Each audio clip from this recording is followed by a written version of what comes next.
With Ben Goad, our Washington correspondent, who is in Charlotte for technically the third day, but it's actually the fourth day of this Democratic National Convention, and tonight is the big night with President Barack Obama making his keynote address to the convention. Ben, how's it going today? It's going great. Coming to you from inside the convention center here. We're just about an hour away from gaveling in the last day of the Democratic National Convention. And I don't know if you can see behind me, it's starting to fill up already. So I think it's going to be a packed house tonight.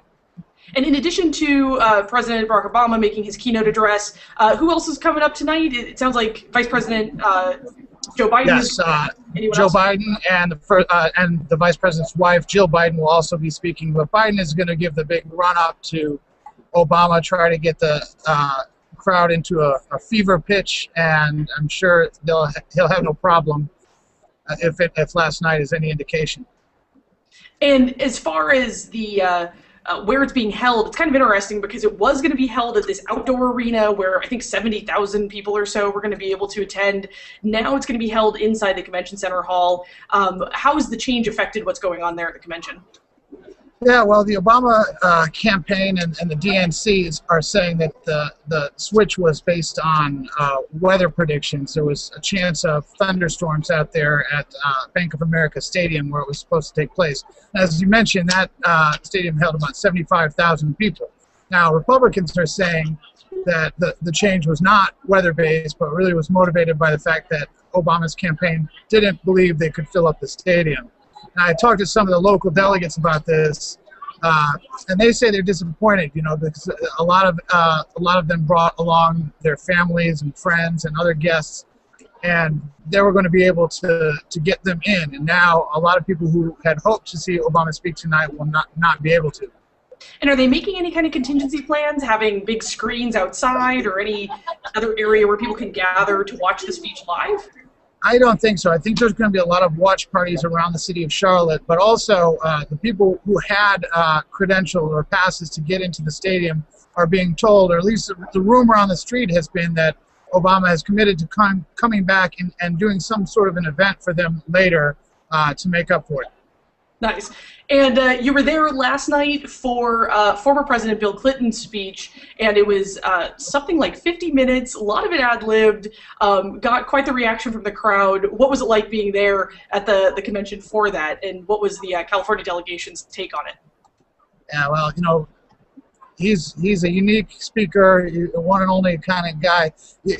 There was a lot of cliches in the speech, a lot of one-liners, but nobody can pull off that kind of stuff and make it sound genuine like Bill Clinton does, and sort of has that folksy approach, and it went over great with the California delegation. The biggest roars of the convention so far were when he entered the stage, and then when he was joined on stage by the president at the very end. I talked to several members of the delegation yesterday and today who are still energized by that speech. And how late were you there last night? Because I was listening to the speeches on the radio, and then all of a sudden they start off with the what was it, delegation count and announcements from each state. Alabama started off. It must have been like something 10 p.m.-ish. When did you finally get out? No, much later than that. Biden didn't even finish speaking until well after 11, and as you mentioned, he went on for a while. Oh, you mean Clinton? Yes, I'm sorry, Clinton.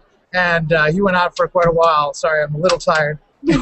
and so we got back to the hotel right around midnight, and then of course the California party had the California delegation had a party at the NASCAR Hall of Fame that started at midnight and went on to the wee hours of the morning. I did not stay there very late. I stopped off to say hello and got my beauty rest. Well, you do look beautiful, Ben. So, yeah, rest well earned. Anything else that's going on today that folks should keep an eye out for? Well, it's all about what kind of a bounce they can get from the speech tonight.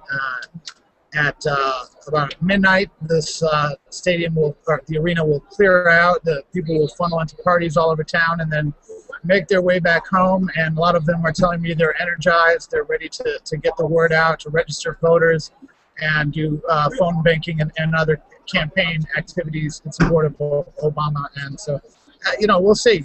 Romney got a short-lived bump, I think, and we'll see if Obama does the same.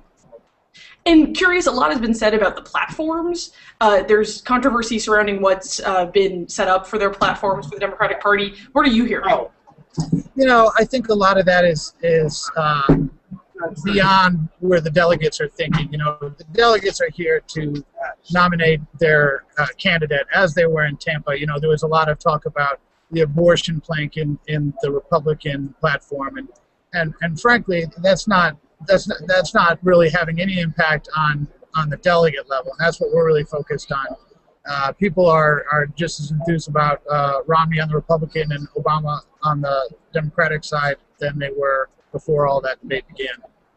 Well, Ben, thanks so much for the update, and hopefully we can get a wrap-up update from you tomorrow. Yeah, we'll do it.